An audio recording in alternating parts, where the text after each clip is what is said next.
Hola amigos de nuestro podcast Telco Superligero. Gracias por escucharnos una semana más. Y esta, si os parece bien, vamos a dar un vistazo rápido a algunos datos que, bueno, que me tienen fascinado y que quería compartir con vosotros. Vamos a ver cómo se relacionan la velocidad de la banda ancha móvil y la capacidad de las redes móviles y cómo eso varía, pues, en distintos países del mundo y de Europa. Y para hacerlo vamos a usar dos fuentes de información diferentes. Por una parte, vamos a revisar los datos de noviembre, de UCLA, de Speed Test, que como sabéis mantiene un ranking actualizado mes a mes y que bueno, nosotros venimos siguiendo pues ya desde hace años y podemos hacer comparativas. Y luego vamos a mirar los datos de capacidad, de competitividad, como lo llaman ellos, que publica Ryu Hill una vez al año, ¿no? En un avance público de un informe que ellos elaboran, que es, como os decía, pues absolutamente fascinante. Vamos a tratar de dar un vistazo rápido a estos datos y para empezar quería contaros algo que sabéis que me encanta, ¿no? Y es ver cómo el mundo real deja rastros en nuestra actividad online y viceversa, ¿no? Y en este caso eh, quiero, quiero hablar con vosotros sobre lo que nos hace europeos. Bueno, pues según los datos que os decía de velocidad de descarga en banda ancha móvil, parece que lo que nos hace europeos es tener vacaciones en agosto. Si miramos el comportamiento de la velocidad de descarga, como os decía, en el ranking de UCLA, en el de Speed Test, vemos que en prácticamente todos los países de Europa, prácticamente, hay un pico mínimo que corresponde al mes de agosto. En el mes de agosto se alteran los patrones de comportamiento de la sociedad, pues la gente se mueve de sitio, la gente usa fundamentalmente menos las conexiones fijas de su casa e introducen más tráfico en las redes móviles y además lo introducen en puntos diferentes, ¿no? a los que suelen hacerlo el resto del año. Eso genera una distorsión, lleva a las redes más cerca de su saturación, que es más cerca de su límite de capacidad, que es otra idea sobre la que vamos a elaborar hoy, y eso genera ese pico hacia abajo que os comentaba, ¿no? Podemos comparar pues 6 países que hemos cogido, que son Europa 4 más UK más Suecia, para tener un país escandinavo que sabéis que son importantes, grande, encima de la mesa, y vemos que efectivamente ese pico en agosto está prácticamente presente en todos los países. Es mucho más marcado en el caso de los países mediterráneos, obviamente, como el caso de Francia, Italia y España, pero también está presente, aunque mucho menos evidente, en Alemania, en el propio Reino Unido e incluso en Suecia. Sin embargo, en Suecia el auténtico pico es en julio, no en agosto, bueno, porque efectivamente agosto ya es casi invierno, ¿no? En esas latitudes. Bueno, pues aparte de esta noticia, ¿no? Aparte de esta historia que os decía de que lo característico de los europeos es hacer vacaciones en agosto, hay también una buena noticia en los datos, ¿no? Y es que si miramos la evolución interanual de la velocidad de descarga, insisto, en banda ancha móvil, con estos datos de Speedtest UCLA de España, vemos que después de muchos años hay una clara mejora, ¿no? Y la velocidad de descarga mediana sube hasta los 41,54 megabits por segundo. Así que esta es una buena noticia que quería compartir con vosotros, y es que probablemente, y esto es más una esperanza que una constatación, probablemente debido al incipiente uso de 5G, pues se está aumentando la capacidad y por tanto la velocidad de la red, y se ve la velocidad de descarga. La noticia no tan buena es que en el resto de los países también está ocurriendo lo mismo. Y, y de hecho, pues vemos patrones crecientes más o menos acusados, muy claro en Francia, por ejemplo, o en la propia Suecia, menos claro en el Reino Unido, que como sabéis es un mercado que se parece mucho al español, pero incluso notable en Alemania y un poco también en Italia. Eso quiere decir que la brecha de velocidad que ya existía entre estos países y España, pues no se está cerrando. De hecho, como decía, España está pues alrededor de los 41 megabits por segundo y el líder de este conjunto que hemos seleccionado, que es Suecia, como os decía, un país escandinavo, pues está en 98. Pero un país grande de Euro 4, Francia, nuestro vecino del norte, está en 79,60, prácticamente en 80 megabits por segundo, lo cual se acerca a doblar la velocidad mediana que obtienen los usuarios en España.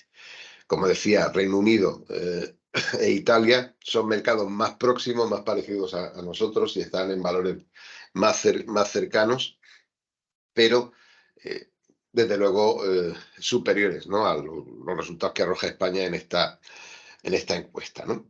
Si esto lo tratamos de llevar a nivel mundial, pues podemos hacer alguna comparación también. No es buena idea hacer comparaciones sin más. En primer lugar, porque esto no es una carrera. Y en segundo lugar, porque el mundo es muy grande y está lleno de países con estrategias completamente distintos y que reflejan situaciones completamente diferentes. Pero si nos comparamos con dos países relevantes en el sector, de un tamaño, bueno, no pequeño, y que claramente pues, han venido marcando las tendencias, como podrían ser Estados Unidos y Corea del Sur, pues vemos que efectivamente ese gap se amplía todavía más, ¿no? La velocidad mediana de descarga que se reporta para Estados Unidos es de 100,6 megabits por segundo, mientras que en el caso de Corea estamos hablando de 136 megabits por segundo.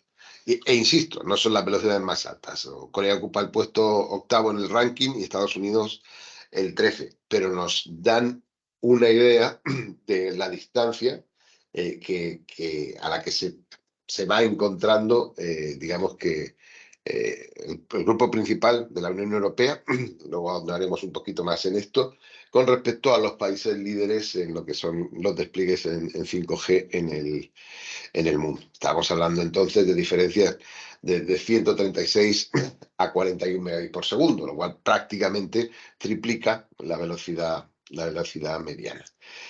Otro debate y otra cuestión es para qué sirven estas velocidades y qué es bueno y qué es malo. Pero hoy, si os parece, vamos a pararnos aquí y vamos a concentrarnos en medir estos datos. Si miramos con un poco más de interés o de detalle, pues la lista que publica, insisto, son datos de noviembre, en diciembre podrían ser ligeramente diferentes, ¿no?, que publica UCLA. Bueno, pues el primer país es Emiratos Árabes, como os decía, pues un país muy especial a la hora de hacer comparaciones. Qatar es el segundo, Kuwait es el tercero, pero en la posición cuarta ya encontramos a China con unos nada despreciables 161 megabits por segundo. Y en la posición quinta ya está Noruega, ¿no? Como os decía, Noruega es Escandinavia dentro de Europa, pues es un país muy especial, porque en la posición 10, como os decía, pues encontramos a Holanda y en la 9 a Dinamarca, por ejemplo. Es decir, hay países de Europa que sí están, digamos, en esa zona de velocidades altas. Sin embargo, la mayoría de la población europea que vive en esos países grandes, Euro 4, pues bueno, desde luego no disfruta de esa experiencia o de esas velocidades, ¿no? Entonces, cabe preguntarse de alguna manera por qué ocurre esto, ¿no? Y por qué se dan estas diferencias de velocidad. Sí, bueno, fundamentalmente estamos hablando del mismo tipo de tecnología, usando terminales parecidos. Pensad que estamos hablando de Europa, ¿no?, de un grupo muy restringido de países de Europa. Y bueno, como decía, pues usando servicios que son idénticos, ¿no? Porque la banda ancha móvil se usa prácticamente en todo el mundo para cosas muy similares, ¿no? Como sabéis, el uso principal son las redes sociales o el WhatsApp, ¿no?, que es la mensajería instantánea. Y esto es común prácticamente a todos los mercados, ¿no? Bueno, una posible respuesta, solo una parte, porque este es un tema muy complejo, evidentemente, y simplificarlo pues sería caer en un error, pero hay un componente importante que es, digamos, que la capacidad que tienen las redes que están realmente desplegadas en el país. Y por capacidad entendemos la capacidad de absorber tráfico que tienen las estaciones móviles que hay desplegadas. Esto, digamos que dar una respuesta correcta, pues es el trabajo de un ingeniero y llevaría mucho tiempo, pero para alguien que quiere entender el problema de una manera muy sencilla es fundamentalmente una relación entre la cantidad de espectro del que dispones y el número de estaciones base, de sites, en el que vas a reutilizar de una manera u otra ese espectro, ¿no? Cuanto mayor ese número, que fundamentalmente, y dado que el espectro pues, es de nuevo muy similar en cuanto a número y a geoubicación, al menos en los mercados europeos, pues depende del número de sites que tengas cubriendo a la población y al territorio. Entonces, aquí es donde entra este report que os mencionaba de Ryuhil. Bueno, ellos una vez al año publican la versión pública, evidentemente hay una versión privada con todos los datos. En la pública, bueno, pues se vislumbran algunas consecuencias, ¿no? Algunos takeaways, ¿vale? Pero, bueno, pues nos dejan intuir más o menos qué sucede, ¿no?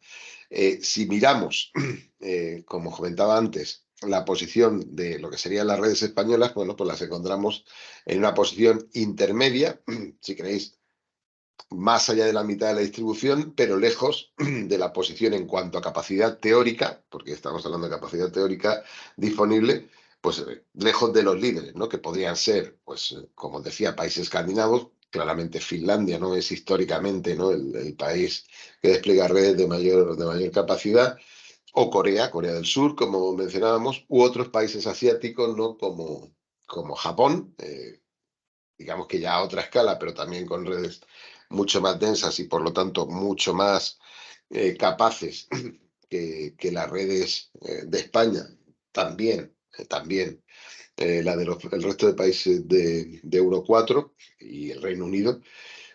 Y luego también, pues como os decía, países escandinavos no tan densos como Finlandia. Finlandia creo que es nórdico, no escandinavo. Bien, pues en este caso es un nórdico escandinavo que es Suecia, ¿no? Que hemos usado como ejemplo. Eh, Hay muchas más historias en este gráfico, ¿no? Y algunas ya volveremos sobre ellas y me encantará contaroslas, ¿no? Pero os señalo algunas, ¿no?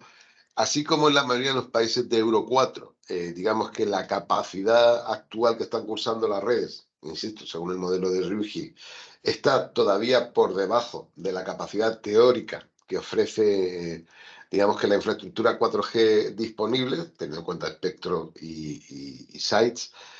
eh, Hay países en los que esto no ocurre, y un caso paradigmático es Polonia, ¿no? En el que está claramente, las redes están, insisto, para el alcance teórico de este estudio, pues saturadas ya desde hace tiempo y necesitan acometer de manera urgente pues lo que sería un despliegue de 5G. Es una situación similar a la que se encuentra, por ejemplo, eh, en otro extremo del mundo y con redes mucho menos densas, evidentemente, pues Colombia, ¿no? En el que el incumbente, el operador líder histórico, que es Claro, según este estudio, está prácticamente saturado en lo que es en su capacidad máxima teórica 4G y debe, de manera urgente, pues afrontar, ¿no? Lo que sería el despliegue 5G. Bueno, en diciembre se celebró la subasta, ¿no? En la que se adjudicaron estas bandas. Esta situación no es ajena al resto de los operadores y Movistar, el operador de Telefónica allí, que es también propiedad del Estado colombiano, está en esa situación de estar cursando más tráfico o tener una demanda de capacidad mayor que la que puede soportar, ¿no? con su infraestructura 4G actual. Así que hay también líneas de acción. Pero bueno, en resumen, lo que os quería decir es que buena parte, digamos, que estas diferencias de velocidad que estábamos mencionando antes y que, como veis, pues aunque España está progresando, también lo hacen el resto de países. Y de manera que la brecha no se cierra, tanto en lo que sería el propio grupo central de Europa como ese grupo con respecto al mundo. Eh, lo que sugiere este gráfico y la situación actual es que si realmente queremos aumentar la capacidad y por lo tanto aumentar esas velocidades de descarga, lo que decía, lo que hay que hacer es afrontar un despliegue 5G, 3,5, que es la banda que aumentará la capacidad de la red de manera notable. Y en ese caso, bueno, pues digamos que la capacidad teórica que ofrece la red 5G, pues es varios órdenes varias veces, pues como por 9 o por 10, ¿no? La capacidad que actualmente están cursando esas redes, que ya os digo, en el caso español, podría ser al menos teóricamente absorbido por la infraestructura 4G que ya existe. Sin embargo, sabemos que esa teoría no se da en la práctica porque vemos ese pico inverso de agosto, ¿no? que hemos mencionado y con el que empezábamos, digamos, que este episodio, ¿no? Esta grabación. Así que en este episodio, que hoy sí es breve, quería dejaros solo 4 ideas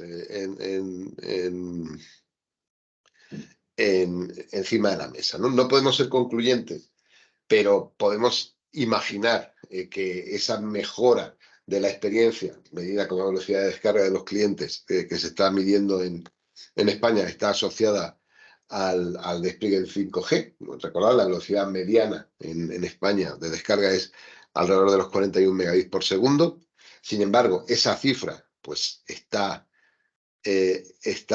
lejos de los valores líderes, ¿no? de países similares en el entorno europeo. Pues, por ejemplo, Suecia, como os decía, reporta 98 megabits por segundo y Francia 79 megabits por segundo. Pero es que es más, si aumentamos el foco y vamos a lo que podrían ser países líderes, vemos que este grupo de Euro 4 pues está a bastante distancia, y por ello España también, ¿no? de lo que podrían ser países, jugadores importantes como Estados Unidos o Corea, ¿no? En el caso de Corea estaríamos con velocidades de 136 megabits por segundo. Y podemos conjeturar, insisto, conjeturar que esta es una de las causas, ¿no? por la que se dan estas diferencias de velocidad es por la capacidad desplegada en las redes, ¿vale? Esta capacidad está todavía lejos, y más si tenemos en cuenta el efecto de 5G, desde luego, del máximo teórico. Así que un despliegue más rápido del que tenemos, o un despliegue más avanzado del que tenemos actualmente de 5G en 3,5 GHz, sería un paso importante, ¿no? Pues a la hora de evitar que esa brecha, de alguna forma, pues se vaya ampliando. Insisto, para que todo esto pase, hacen falta muchas más cosas, ¿no? Hace falta entender qué es lo que queremos realmente, qué se necesita, para qué sirven estas velocidades y qué modelos de negocio soportan estas inversiones de las que estamos hablando, porque finalmente aumentar la capacidad requiere invertir. Es así de sencillo. Pero eso es una conversación que tendremos otro día. Así que muchas gracias por escucharnos. Nos hablamos.